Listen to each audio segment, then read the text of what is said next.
The orphan boy found a hidden camp in the woods. What he discovered inside was terrifying.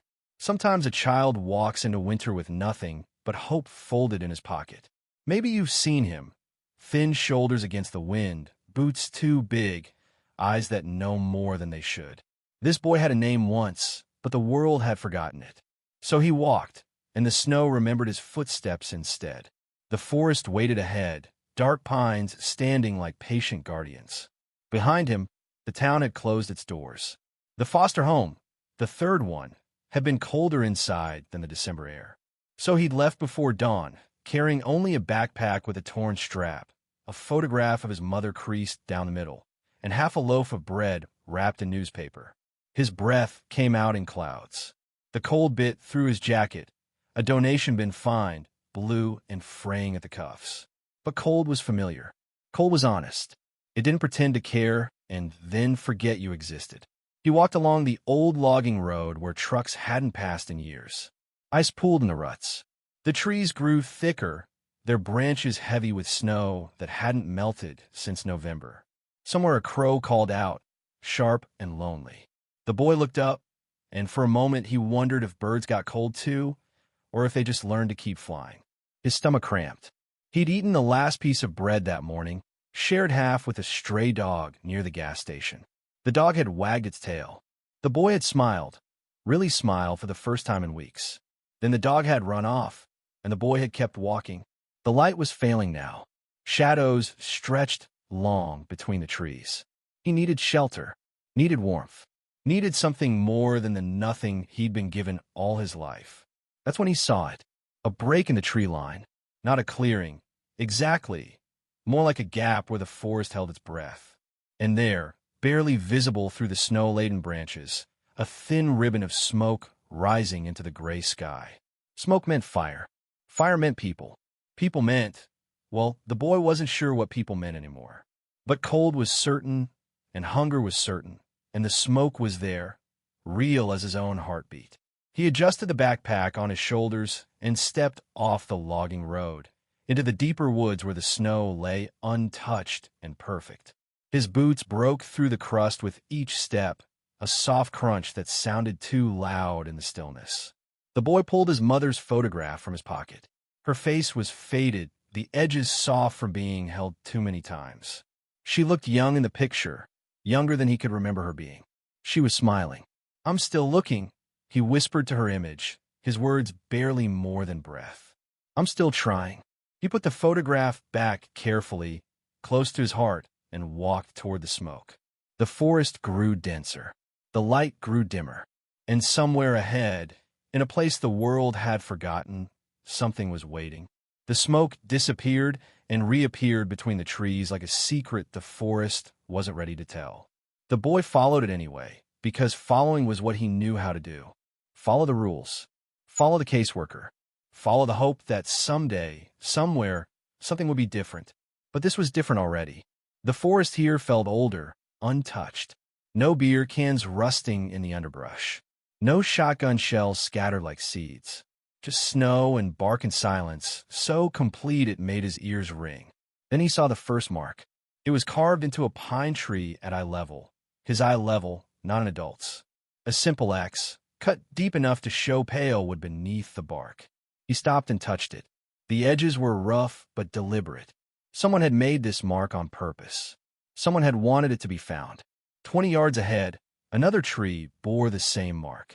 Then another, a trail of X's leading deeper into the woods, away from anything resembling civilization. The boy's heart beat faster. This could be dangerous. This could be stupid. But stupid was leaving the foster home without a plan. Dangerous was sleeping under the highway overpass last winter. This was just following marks in the snow. He kept walking. The trees began to change.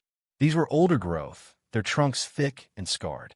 The canopy above grew so dense that less snow had fallen here. The ground was softer, covered in pine needles that cushioned his steps. It felt almost warm by comparison. Protected. Another mark. This one had a small arrow carved beneath it, pointing left. The boy turned left. The path. And it was a path now, faint but real, curve around a massive boulder half buried in the hillside. Moss grew on its northern face, dark green against gray stone.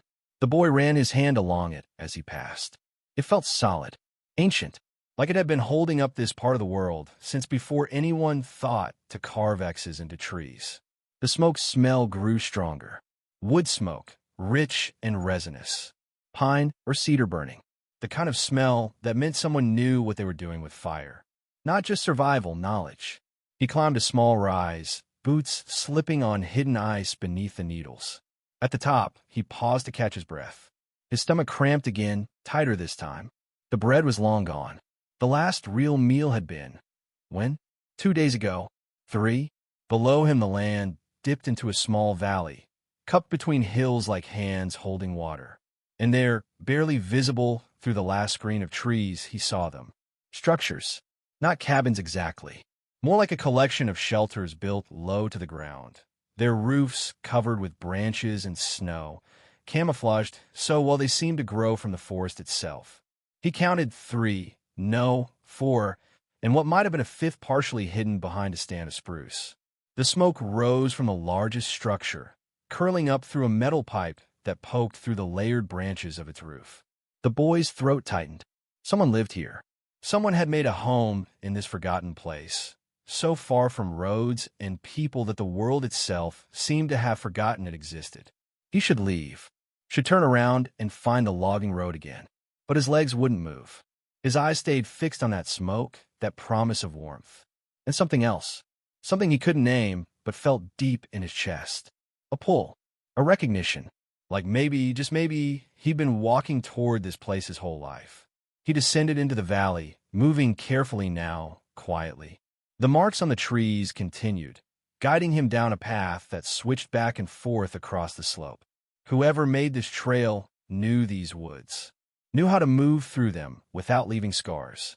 At the bottom, the air was warmer, protected from the wind by the surrounding hills.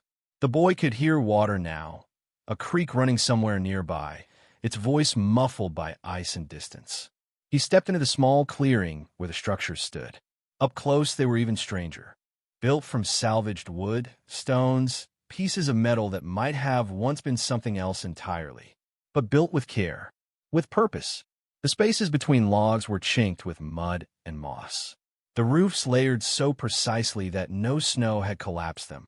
This wasn't a camp. This was a sanctuary. The boy stood in the center of the clearing, breathing in smoke and pine and the smell of cold stone. His shadow stretched long in the failing light. Somewhere behind him, a branch cracked. He spun around, heart hammering. Nothing, just trees and shadows and snow. But he knew, suddenly and certainly, that he wasn't alone anymore. This story goes deeper than you think. Stay with us, hit that subscribe button, and help us reach 1,000. Your city and state in the comments tells us you're listening. He forced himself to move, to walk toward the largest structure where the smoke rose. If someone was here, and someone was definitely here, better to face them in the open than be caught sneaking around like a thief. The door wasn't really a door, more like a heavy piece of canvas stretched over a wooden frame, held in place with leather straps. Old bootlaces, maybe. The kind of repair you made when stores were too far away or money was a memory. The boy reached out, his hand shaking for more than just cold. Hello. His voice came out thin and uncertain. He cleared his throat, tried again. Is anyone here? No answer. Just the pop and hiss of fire from inside, the soft moan of wind through the valley. He pulled the canvas aside. Warmth hit his face first, so sudden and blessed he almost gasped. Then light. Firelight dancing from a small wood stove made of welded metal, its pipe running up through the roof. The interior was larger than it had looked from outside, the walls insulated with layers of canvas and what looked like old sleeping bags stitched together. But it was what he saw next that made his blood run cold. Photographs, dozens of them, pinned to every surface, taped to the walls, spread across a makeshift table made from a door laid over 2 stumps. Black and white, color, Polaroids gone yellow with age. All of them showing the same thing. Children, not playing, not smiling. These were different. Formal portraits, school photos, newspaper clippings with faces circled in red ink. Some of the children looked straight at the camera with empty eyes. Others looked away, as if they'd learned not to look at anything directly. The boy's stomach lurched. He took a step back, bumped into the canvas door. Beneath the photographs were papers, lists written in cramped handwriting, names and dates and places. Some names were crossed out. Others had question marks beside them. And there, on the wall above the table, a map of the entire region marked with pins and string connecting them like a web. His eyes found his own face looking back at him. Not recent. Maybe 5 years old. A school picture from when he'd still lived with his mother, before the accident, before the system swallowed him whole. His name was written beneath it in careful letters, Thomas Reeves. Last known, Ridgemont County Foster Care. The boy, Thomas, couldn't breathe, couldn't think. His face was there among all the others, pinned like a butterfly in a collector's case. The fire crackled. The stove's warmth felt wrong now. Oppressive. He had to leave, had to run, but his eyes caught something else. A second board, partially hidden behind the first. This one covered in different photographs. Older people, adults, and beneath each photo, a word stamped in red ink. Found. Or safe. Or placed. Thomas stepped closer despite every instinct screaming at him to run. He looked at the adult faces. Some were smiling in their photos. Others looked worn down, tired, but alive, present. And then he saw it. In the corner of the board, half hidden behind a stack of papers, a photograph of a woman. Young, smiling, with Thomas's same dark eyes and narrow chin. His mother. Beneath her photo, written in the same careful hand, Margaret Reeves. Deceased 2019. Son Thomas. Status, unknown. Unknown. Not lost. Not abandoned. Unknown. Someone had been looking for him. Thomas reached out with a shaking hand and touched his mother's face. The photograph was recent, printed on modern paper, not faded like the one he carried in his pocket. Someone had access to current records, current information. Someone who lived in a hidden camp in the woods and covered their walls with the faces of missing children.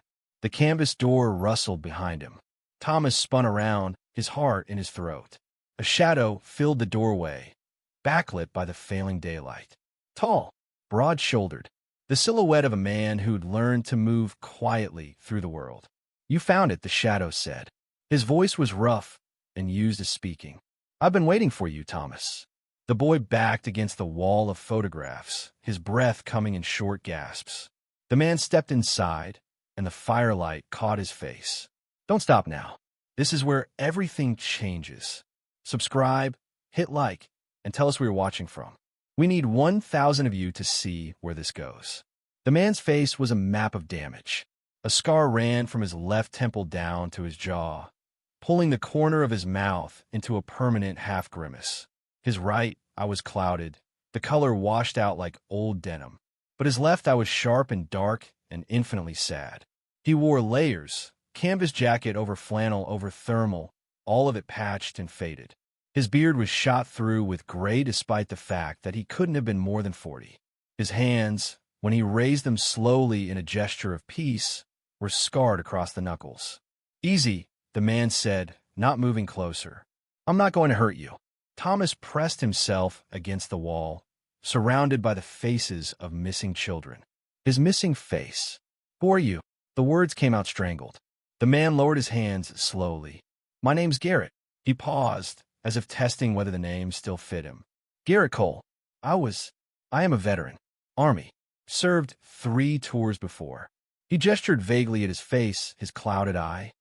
Before things got complicated. Why do you have pictures of children? Thomas's voice cracked. Why do you have my picture? Garrett's jaw worked.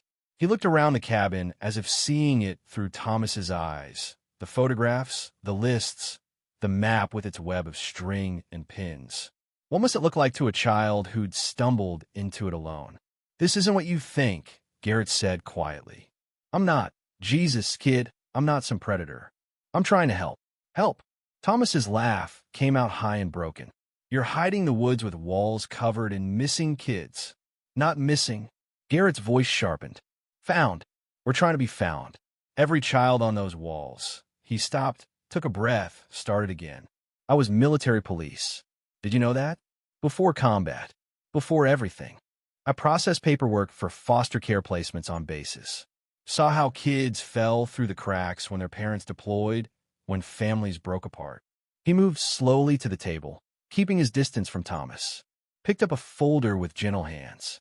After I got out, after the hospital and the treatment that didn't work, and the nights when sleep felt like drowning, I couldn't just stop. Couldn't stop seeing the patterns.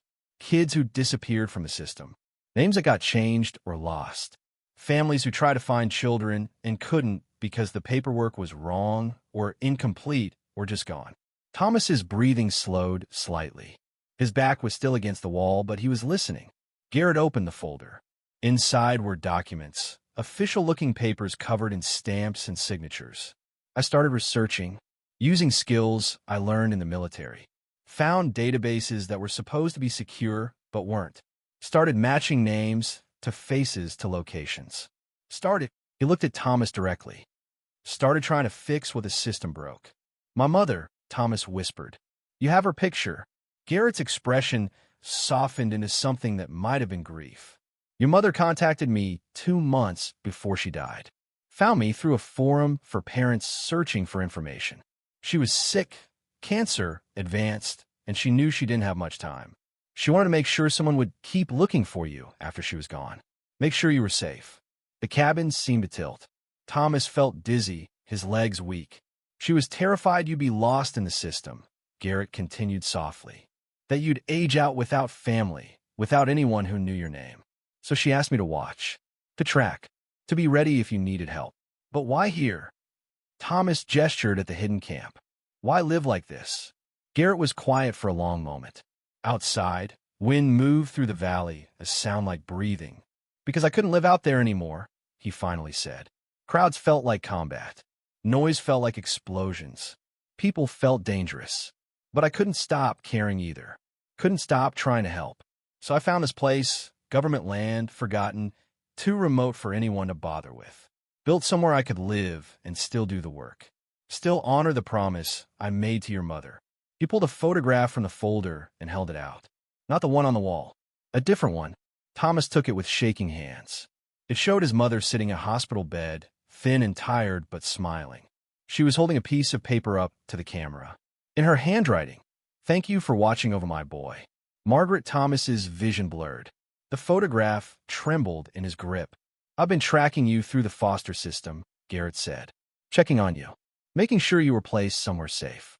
When I saw you'd run from the last home, He gestured at the camp. "I kept the fire going. Left marks you could follow. Hoped you'd find your way here when you needed to." Thomas looked up at him, tears streaming down his face. "Why would you do this? You don't even know me." Garrett's scarred face softened. "Because your mother asked me to. Because I know what it's like to be lost. Because someone should have been watching all these kids." He gestured at the walls. "And because I made a promise." The fire popped in the stove. Warmth filled the small space. Thomas looked at the photograph of his mother one more time, then carefully placed it on the table. "What happens now?" he asked. Garrett moved slowly to the fire, added a log.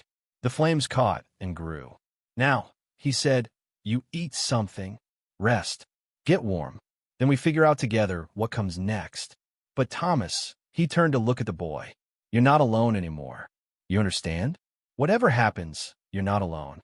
The boy who'd walked into winter with nothing but hope in his pocket finally let himself believe it might be true. The story's not over. It's just beginning. Hit subscribe, we're almost to 1,000, and drop your location below. This matters more than you know. Thomas slept that night in borrowed warmth.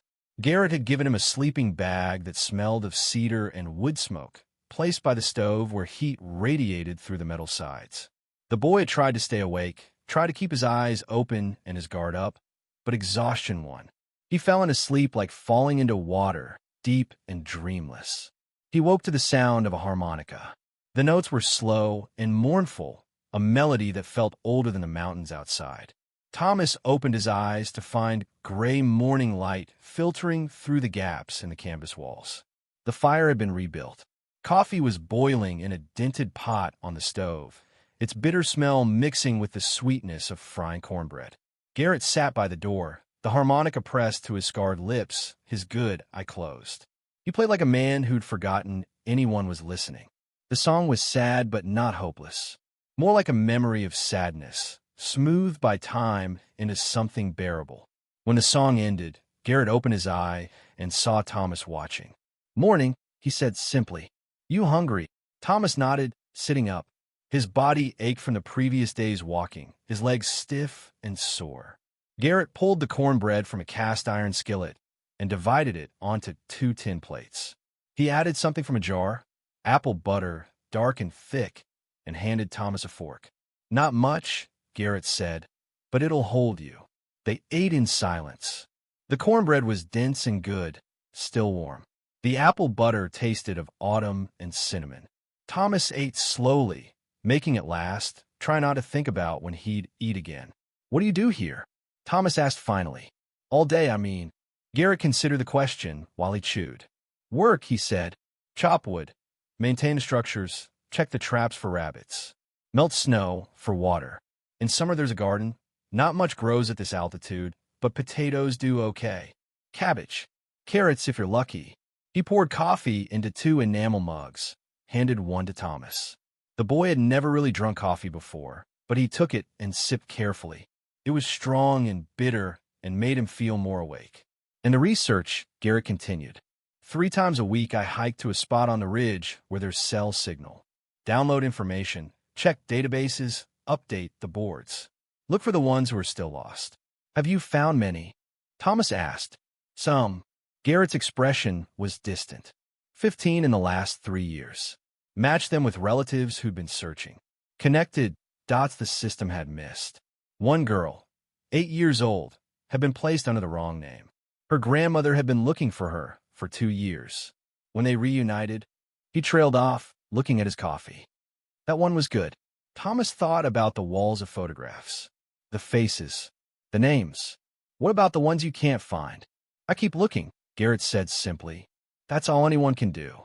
Outside, a bird called, sharp and clear in the cold morning. The sound was so pure it seemed to vibrate in Thomas's chest. "My mother," Thomas said carefully. Did you meet her?" "In person." Garrett shook his head. "Just phone calls and emails. She was in Portland by the time she contacted me. Too sick to travel. But we talked for hours sometimes. She told me about you. About the things you liked. Drawing, building things with your hands. She said you were quiet but observant. That you noticed things other people missed." Thomas's throat tightened. He'd forgotten his mother knew those things about him. Forgotten there'd been a time when someone knew him well enough to describe him to a stranger. "She loved you fiercely," Garrett said, his voice gentle. "Right up to the end. Her last message to me was 3 days before she died. She said, 'Find him if he gets lost. Tell him I try to hold on. Tell him he's stronger than he knows.'" Tears burned in Thomas's eyes. He set down his mug, afraid he'd drop it. Garrett gave him space, looking away toward the canvas door. "She was brave," he said quietly, "facing what she faced, alone, and still thinking about you. That takes a kind of courage most people never understand."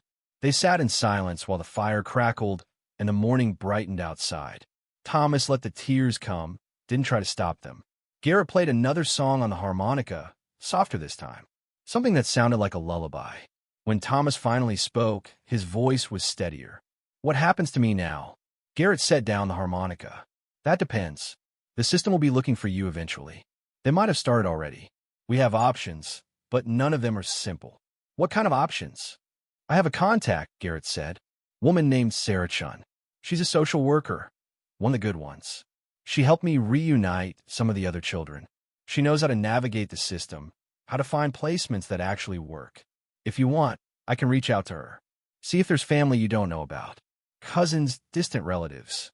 Someone who might take you in." Thomas absorbed this. "And if there's no one, then we keep looking. Or," Garrett paused, seemed to be weighing something, "or we try something different. I have a friend. Lives about 40 miles north. He runs a small ranch, takes in kids who need space and time. He's licensed for foster care, but he's not like the system. Garrett searched for words. "He's like me, I guess. Damaged but trying. Could be a place for you while we figure things out." "What if I want to stay here?" Thomas asked. Garrett's expression was pained. This isn't a life for a kid, Thomas. This is survival. You deserve more than that. You deserve school and friends and a future that's not built on hiding. But you're here. I'm here because I can't be anywhere else, Garrett said, his voice rough. Because the world broke me, and this is where the pieces fit together well enough to function. But you're not broken yet. You're bent maybe, bruised, but not broken. And I'll be damned if I let you break out here, just because the system failed you. Thomas looked at the scarred man across from him. This stranger who'd kept a promise to a dying woman, who'd built a sanctuary in the wilderness just to keep watching over lost children. Will you come with me? Thomas asked. Wherever I go. Garrett's jaw tightened. I can't leave here, son. Crowds, noise, all those people. It's not safe for me. Not safe for them. But I'll be here. I'll keep watch. And if you need me, you light a fire big enough to see from the ridge, and I'll come. I promise. Thomas nodded slowly. He understood. Some people couldn't be saved by going back into the world. They could only be saved by finding a place apart from it. Okay, Thomas said. I'll meet your friend. But I want to come back here sometimes. To visit. To help if I can. Something like relief crossed Garrett's face. I'd like that. They finished their coffee as the morning warmed. The fire burned down to coals. And in that hidden camp behind the stones, two people who'd both been lost found something that felt almost like home. We're building something here, a community that listens, that cares. Subscribe and be part of reaching 1,000. Drop your city and state. Let's connect these stories across the miles. 3 days passed in the hidden camp, and Thomas learned what it meant to live in rhythm with the forest rather than against it. He woke with the gray light, chopped kindling while Garrett melted snow for water, learned to bank the fire so it would hold through the night without consuming all the wood they gathered. On the third evening, as darkness settled over the valley like a blanket, Garrett pulled out a wooden box from beneath his cot. It was carved with intricate patterns, vines and leaves spiraling around the edges. The kind of work a man does when his hands need something to hold besides grief. Your mother sent me something, Garrett said, setting the box on the table between them. Asked me to give it to you when the time was right. Thomas's breath caught. He reached out, then hesitated, his fingers hovering above the carved surface. It's okay, Garrett said gently. It's yours. The box wasn't locked. Thomas lifted the lid with trembling hands. Inside, wrapped in tissue paper gone soft with age, was a small leather journal. The cover was worn smooth, the color of autumn leaves. His mother's handwriting covered the first page for Thomas. For when you're old enough to understand. Thomas opened it carefully. The pages were filled with his mother's distinctive script. Neat at first, growing shakier toward the end as illness claimed her strength. He recognized the dates. The first entry was from 2 years before she died. The last was dated 3 days before the end. She wrote to you, Garrett said quietly. Wrote everything she wanted you to know, but didn't have time to say. Thomas's vision blurred. He turned the pages slowly, catching fragments. You were always braver than you knew. I'm sorry I have to leave you. Remember the summer we camped by the river? Your father would have been so proud. His father. Thomas had never known anything about his father except that he died before Thomas was born. His mother had rarely spoken of him, as if the memory was too tender to touch. But here, in shaking handwriting, she'd written the truth. Your father was a good man, Thomas. Daniel Reeves. He was a firefighter, died saving a family trapped in their home when you were still growing inside me. He never got to meet you, but he wanted you so much. We'd already chosen your name together. He said you'd be strong, kind, stubborn like your mother. He was right about all of it. Thomas read through tears that fell and spotted the page. Garrett rose quietly and added wood to the fire, giving the boy space with his mother's words. I know the world hasn't been gentle with you. I know the system I'm leaving you to is broken and cold. But Thomas, you carry something inside you that can't be broken. Your father's courage and your own persistent heart. You're a survivor, not because you're hard, but because you're resilient, like water that finds its way around stones. I've asked a man named Garrett Cole to watch over you. He's damaged like so many good people are, but he keeps his promises. If you're reading this, it means he found you. It means you're not alone. Live, Thomas. Live fully and fiercely. Let yourself be loved. Let yourself trust again, even when it's terrifying.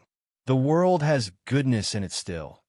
I've seen it in small acts of kindness, in strangers who helped when they didn't have to, in morning light on snow. You're my greatest gift, my brightest light, and I will love you from whatever place I go to next, just as I loved you every moment of your life. Be brave, my boy. Be kind. Be yourself. Always, Mom. Thomas closed the journal and held it against his chest, his whole body shaking with sobs he'd held back for years.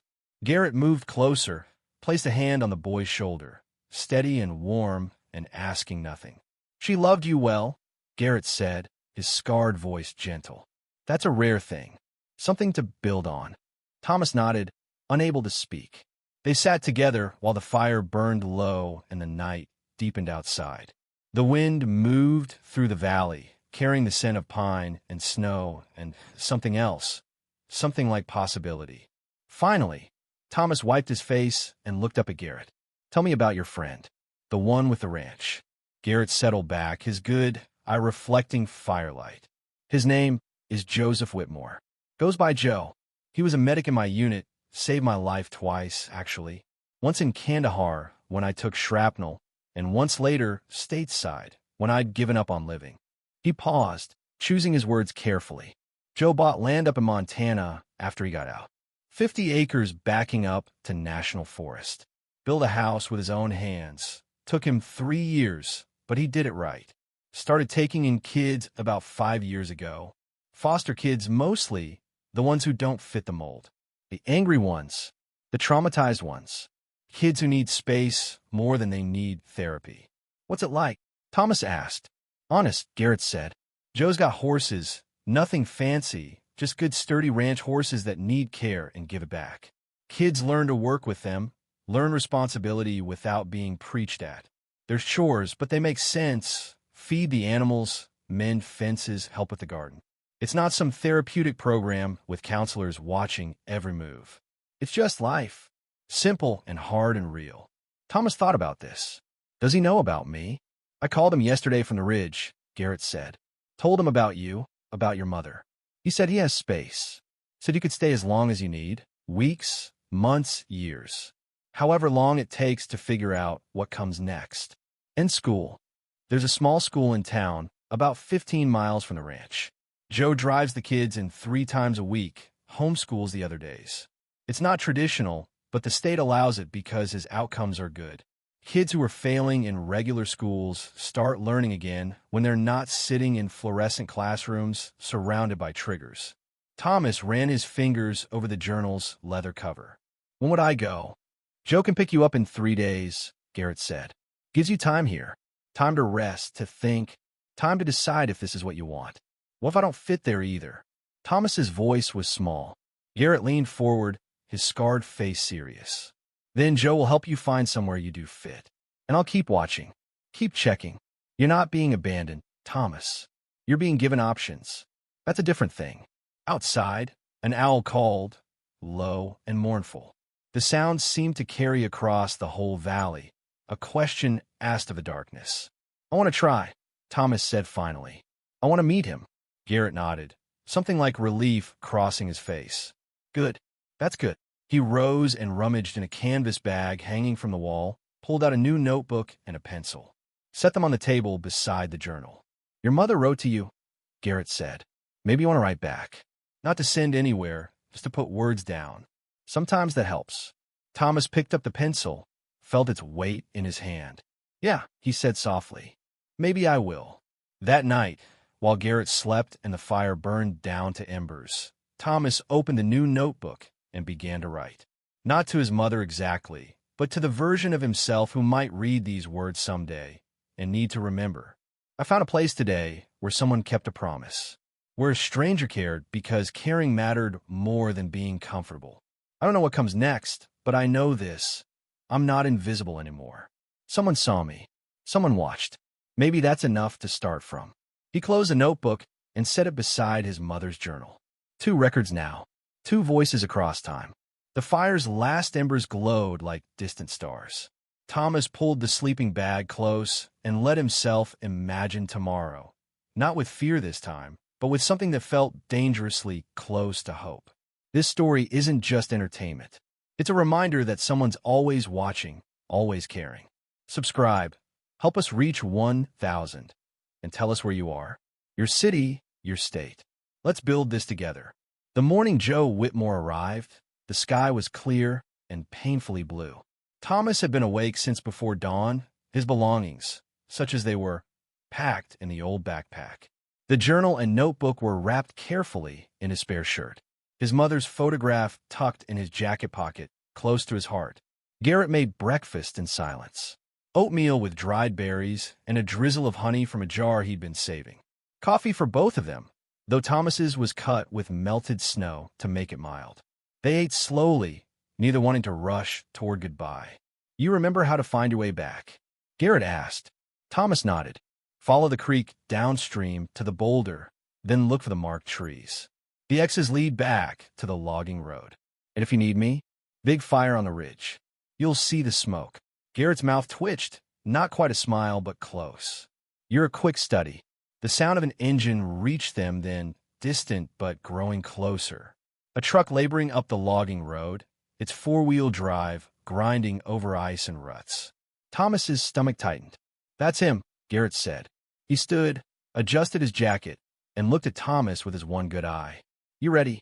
Thomas wasn't sure, but he nodded anyway, because sometimes readiness was just the willingness to take the next step. They walked up through the valley together, following the path Thomas had first descended days ago. The marked trees stood like old friends now, familiar and comforting. The morning sun angled through the pines, casting long shadows across the snow. At the top of the rise, they could see the truck parked where the logging road widened. It was old but well-maintained, a Ford from the 90s, dark green, with a toolbox in the bed and a dog crate strapped beside it. A man stood leaning against the hood, his breath steaming in the cold air. Joe Whitmore was shorter than Garrett, but built solid, with broad shoulders and hands that looked like they'd spent decades working. His hair was mostly gray, cut military short. He wore Carhartt coveralls over a fleece jacket and boots that had seen 1,000 Montana winters. When he saw them approaching, his weathered face broke into a genuine smile. Garrett, he called out, You hermit, get over here. The two men met and embraced, the kind of hug that spoke of survival and shared history. Joe clapped Garrett's shoulder, and Garrett didn't flinch, which Thomas realized was significant. Garrett flinched at almost everything. And you must be Thomas, Joe said, turning to the boy. He extended a calloused hand. Heard a lot about you. Thomas shook his hand. Joe's grip was firm, but not crushing. The handshake of someone who knew his own strength and didn't need to prove it. Good to meet you, sir. Just Joe, the man said. We don't do much with sir at the ranch. Everyone pulls their weight the same. He moved to the truck bed, pulled out a heavy canvas coat. Brought you this. Montana's colder than these woods, if you can believe it. You'll need layers. Thomas took the coat. It was worn but clean, lined with fleece. Someone had sewn a patch on the elbow where the fabric had torn. He pulled on over his thin jacket. It fit well, warm immediately. Better, Joe said approvingly. He glanced at Garrett. You feed him. Best I could. He looks half-starved. We'll fix that. Joe's tone was matter-of-fact, not pitying. Got 2 other kids at the ranch right now. Girl named Rosa. She's 15, been with me 8 months. And a boy, Marcus, 13. Both good kids. Both been through hell. They'll show you the ropes. Thomas nodded, tried to imagine it. Other kids. A ranch. Horses. Joe seemed to read his uncertainty. Look, I'm not going to promise you it's easy. It's work, real work, the kind that makes you tired. But it's honest, and nobody's going to hurt you there. That's a promise I keep. He looked between Thomas and Garrett. You two need a minute? Garrett nodded. Joe moved back to the truck, busying himself with checking the tire pressure, giving them space. Thomas turned to Garrett, and suddenly the words caught in his throat. This man had kept a promise to a dying woman he'd never met, had lived in isolation to maintain his sanity while still helping children he'd never see, had given Thomas shelter and truth in the journals that reconnected him to his mother's love. I don't know how to thank you, Thomas said, his voice breaking. Garrett crouched down to the boy's level, his scarred face gentle. You don't thank me. You live, Thomas. You take this chance, and you make something of it. You let Joe help you. You go to school and make friends and find out who you're supposed to be. That's the thank you. Living well when you could have been lost. Thomas nodded, tears streaming down his face. And you come back, Garrett added. When you can, when you're ready. Help me with the work. There are other kids out there who need finding. Someday, maybe you help me find them. I will, Thomas promised. I'll come back. Garrett pulled the boy into an embrace, brief but real. Then he stood and stepped back, putting distance between them before the leaving got harder. Go on, Garrett said, his voice rough. Joe's waiting. Thomas picked up his backpack and walked to the truck. Joe opened the passenger door, and Thomas climbed in. The interior smelled of dog and coffee and something cooking. Joe had a thermos of soup in the cup holder, steam rising from its open top. Lunch, Joe explained. Figured you'd be hungry by the time we got down the mountain. The engine started with a reliable rumble. Joe put the truck in gear, then paused and rolled down his window. Garrett, he called. You need anything before winter really hits? I'm good, Garrett called back. Got enough supplies to last till spring. You've got my number if that changes. Garrett lifted a hand in acknowledgement. Joe nodded and began the slow turn on the narrow logging road. Thomas looked back through the rear window. Garrett stood in the middle of the road, a solitary figure in worn canvas and patches, one hand raised in farewell. Behind him, the forest stretched dense and dark and secret. Somewhere in those trees was a hidden camp where photographs of lost children hung on the walls, and one man kept watch. The truck rounded a bend, and Garrett disappeared from view. Thomas turned forward, wiping his eyes. He's a good man, Joe said quietly. Saved my life more times than I can count. Different now than he used to be, but still good where it matters. He saved mine too, Thomas said. Joe nodded. He has a way of doing that. They drove in comfortable silence for a while, the truck navigating the rutted road with patient determination. The forest gave way to meadows dusted with snow. Mountains rose in the distance, their peaks white against the blue sky. What's the ranch like? Thomas asked. Joe considered. Peaceful mostly. We've got 4 horses, nothing fancy, good trail horses. Chickens that actually lay eggs, if you remember to feed them. A garden that fights back, but produces come summer. The house is warm. Plenty of room. Rose is a hell of a cook when she's in the mood, and Marcus can fix anything mechanical. Between the 3 of you, we'll be set. Do they know about me? Told them I was bringing someone new. They know the basics, that you've been through the system, that you needed a place. They won't push for details. Everyone's got their own story. You share what you want when you want. Thomas absorbed this. And if I mess up? Joe glanced at him, his expression serious. Then you fix it, or we fix it together. That's how life works. Nobody's perfect. Nobody expects you to be. We just expect honest effort and treating each other right. The road smoothed as they reached the main highway. Joe turned north, and the truck picked up speed. Miles passed. Towns appeared and disappeared. Small clusters of buildings clinging to the highway, gas stations and diners, and churches with white steeples. Thomas watched it all, his mother's journal pressed against his side, his father's name finally known, and ahead of him a ranch he'd never seen where other broken kids were learning to be whole again. Maybe that was what redemption looked like. Not perfection, not even happiness necessarily, just the slow work of healing. The patient reconstruction of a life from whatever pieces remained. The sun climbed higher. The mountains drew closer. Joe turned on the radio, quiet country music, the old kind that told stories. He offered Thomas the thermos of soup, and the boy drank it gratefully. It was chicken and vegetable, rich and warm, tasting of home, even though Thomas had never had a home that tasted like this. We'll be there by evening, Joe said. Rosa's making dinner. Nothing fancy, but it'll be hot. You'll have your own room. Small but yours. We'll get you enrolled in school next week. For now, just settle in. Meet the horses. Learn the routine. Take your time. Thomas nodded. For the first time in years, he let himself believe that taking time was something he was allowed to do. The truck carried them north through winter light. Behind them, in a hidden camp among the pines, a scarred veteran returned to his work, checking lists, updating photographs, keeping promises to people he'd never meet. And ahead, in a ranch house at the end of a long dirt road, a girl named Rosa and a boy named Marcus set an extra place at the dinner table, making room for one more lost soul who'd finally found the way home. This is what we're building here, stories that remind us we're not alone. Subscribe and help us reach 1,000. Drop your city and state below. Let this story connect us across every mile, every border, every lonely road. Because someone's always watching. Someone always cares. Thank you for walking this journey with us. Until the next story by the fire.